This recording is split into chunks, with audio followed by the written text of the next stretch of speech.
Yeah, also this morning, Target is pulling some of its LGBT merchandise off of the shelves after there was customer backlash to the store's new Pride collection.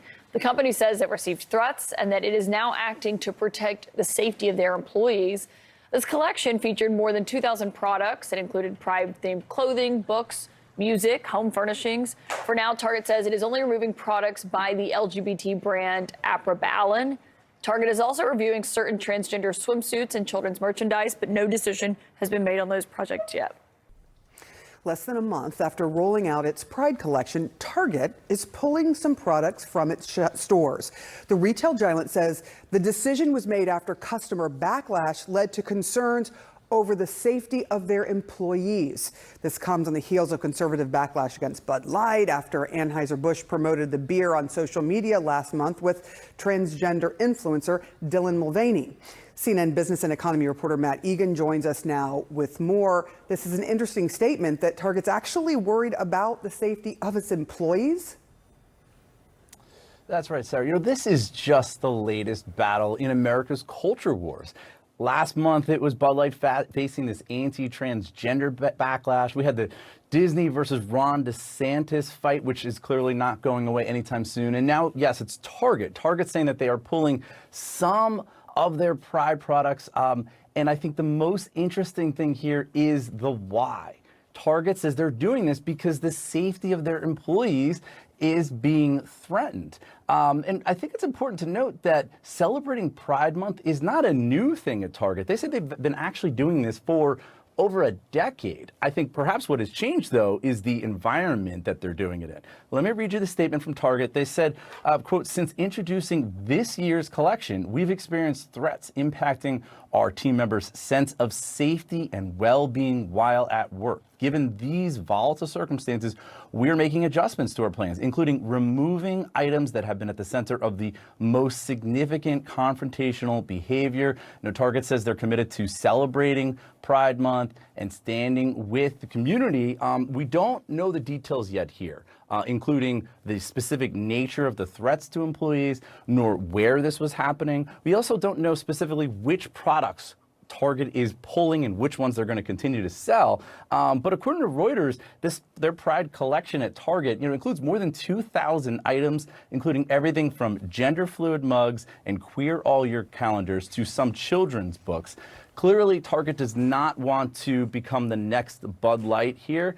But these companies, they are facing a minefield where one wrong step risks really alienating half the country, Sarah. So this is not going to be easy for Target, and we're going to continue to see these issues pop up. And not easy for the LGBTQ community either. Thank you so much, Matt Egan. I appreciate your reporting on this. And Target is taking some of its products celebrating Pride Month off store shelves. Why? They cite confrontational behavior and threats towards store workers over its Pride collection. We are following these developing stories and many more, all coming in right here to CNN News Central. Well, confrontations between customers and employees, team members getting threats, shoppers causing a scene, even throwing merchandise on the floor. That's why Target says it is now pulling some LGBTQ plus products like this from its store shelves. For several years, the retail giant has celebrated Pride Month with items ranging from clothing, books, music, home furnishings. These are just some of the items that are part of the Pride Month collection. CNN's Matt Egan joins us now with more on this. Matt, I wonder, have we seen this elsewhere, these kinds of protests? And have we seen companies then respond like Target is here by just pulling the stuff wholesale from its shelves? Well, Jim, clearly this is really just the latest battleground in these culture wars in the United States. I mean, last month it was Bud Light facing this anti-transgender backlash, and now Target, yes, they're saying that they're pulling some Pride products just days before the start of Pride Month. And what's really interesting to me here is, of course, why they're doing this. They say that they're worried about the safety of their employees. Let me read you what Target said in a statement. They said that we've experienced threats impacting our team members' sense of safety and well-being while at work. given these volatile circumstances, we are making adjustments to our plans, including removing items that have been at the center of the most significant confrontational behavior. Now, we don't have all the details on the precise nature of the threats here, nor where they happened, but Target told the Wall Street Journal that people have confronted workers in stores, that they've knocked down Pride merchandise displays. They've put up threatening posts on social media that included video from inside the store. So clearly some serious reaction there. And now the actual collection at Target, it's some 2,000 items, includes everything from gender fluid mugs and queer all year calendars to children's books. Target hasn't said exactly which items that they're pulling, but some of them are going to be pulled here. And I think, Jim, this is really just the latest example of how brands are struggling here, trying to navigate this political minefield, these culture wars in the United States, where one wrong move, they're going to threaten to alienate a big segment of their customer base. It is very tricky for brands, and it is very upsetting for customers too, Jim. Well, it looks like the protests work, right? If you throw enough rainbow flip-flops on the floor of a store, it looks like you could get the store to pull those products then. I mean, I just wonder how Target explains that.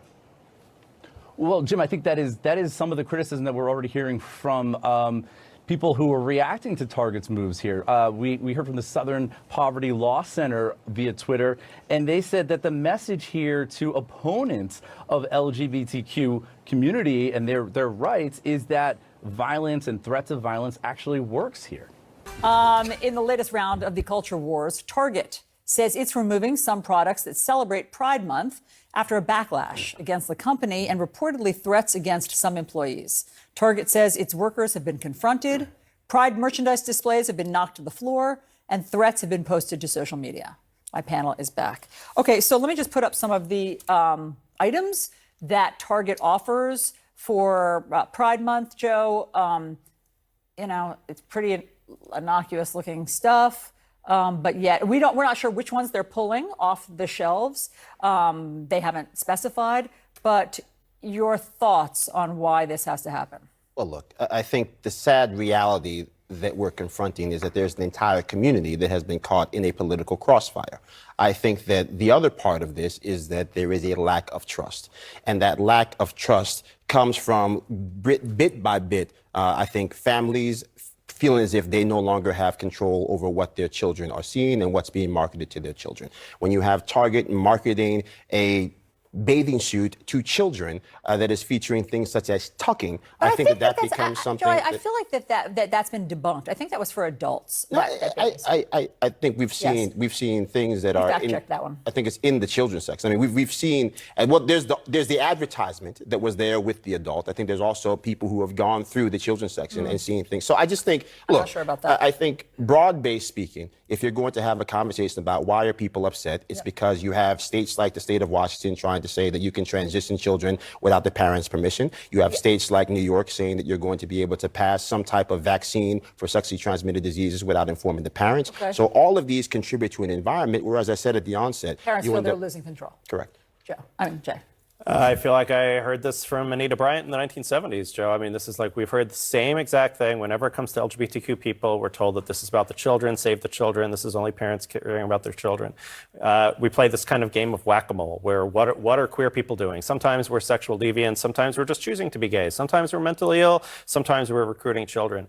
At the end of the day, I don't think this is really about some sort of legitimate fear of parents losing control. This is about a very primal fear around sexuality. This is about prejudice. This has been going on for a very long time. It may be expressed in the ways that you've just described, but even half of what you've just said is not really that accurate. It is impossible to do transition for trans kids without parental consent. Well, there are occasional, will you find someone who said something? That is not what's happening. This is thuggish behavior in Target where people are attacking employees because they don't like something that's on display. And I can't believe we would ever defend that kind of behavior. Where are the cops? Who is keeping these employees safe. That is the solution, not caving into bullies. No, I think or defending bullies. There is zero defense for people engaging in thuggery. There's zero defense for people trying to make people feel uncomfortable, feeling as if they can't define their life on their own terms. I think what we should be talking about, though, is the fact that this is not a fringe element. We're talking about the Washington State legislature. We're talking about the New York State legislature. We're talking about one person in the Washington State legislature. This is a fringe element. We're talking about Target.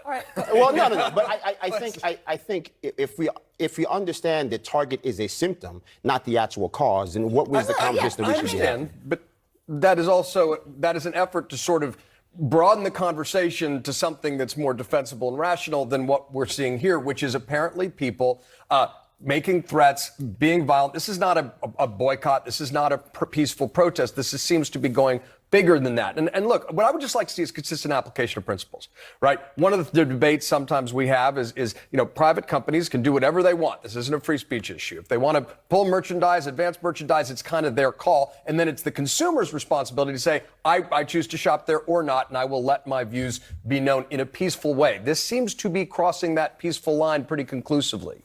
And I think that's the problem. And that is a reflection itself of a larger environment where gasoline has been poured on the flames. I think that no one is I mean, I want to try to hop in here, but I don't think anyone is disputing the fact, certainly I am not, that we have an environment here that has led to people in the trans community, people in the LGBTQ community feeling as if they're not safe. Yeah. That is a very real thing. It's happening in the state of Florida right now. We know this. So I don't think anyone is debating that point, but I think if we're going to have... Some people are. Not a lot of people, but like Florida is debating it, like the I actual think there Florida needs to be a government. reminder of what personal freedom entails. And this is where I get frustrated with my friends on the right, is that you can have whatever view you personally want to in your home about the LGBTQ agenda, about gender, about sexuality, and you have a right to raise your children that way, and you have a right to not buy things at Target. You do not have a right to tell other kids they can't read this book about this, they can't talk about their gay parents, they can't buy that shirt at Target. That's not a conservative position. It's frankly like a very totalitarian position. We are going way too far, and I think it springs from this. Listen, the sentiment around marriage equality changed rapidly and quickly, and most of the country is there. The young people, we are there. 70%. The trans community is something that for a lot of Americans feels new. It feels unfamiliar, and it is leading to fear-mongering and to weaponizing that community. And frankly, they're facing threats. And I think we need to have a real conversation about loving our neighbors, understanding our neighbors, and living in communities safely. Jay, what about that? Because you both touched on it. He's saying that it stems from fear, and you're saying it's not a rational fear, it's a primal fear. It's still fear. I mean, things are changing quickly. Right. I mean, like, so 15 years ago, I wrote a book called God versus Gay, The Religious Case for Equality, where I talked about exactly what Alyssa just mentioned. This is actually an opportunity for moral growth. We should welcome this opportunity to look at our core values, loving our neighbor, caring for respect for all human beings, making sure that nobody should live in fear. These are sort of core religious values that many secular people hold dear as well, and they're at issue here. We should be answering this call to conscience, not demonizing a group and feeding the fear. I agree, Joe, look, yes, we talked about this in the context of guns. There's mistrust, there's fear, but there are people who are stoking that mistrust and fear for their own gains, and one of them just announced on Twitter that he's running for president.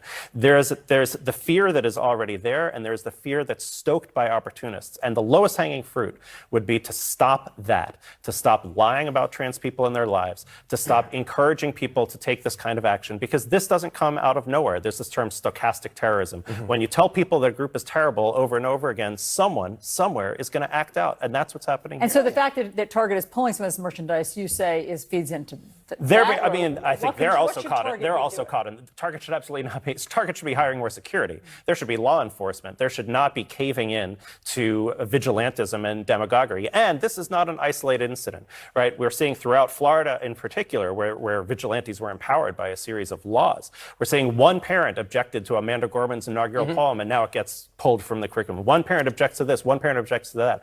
We're sort of giving in to some of our worst instincts as human beings when now is an opportunity to be called to our best ones. Thank you very much. Really appreciate that. You can't get a word in against the rabbi.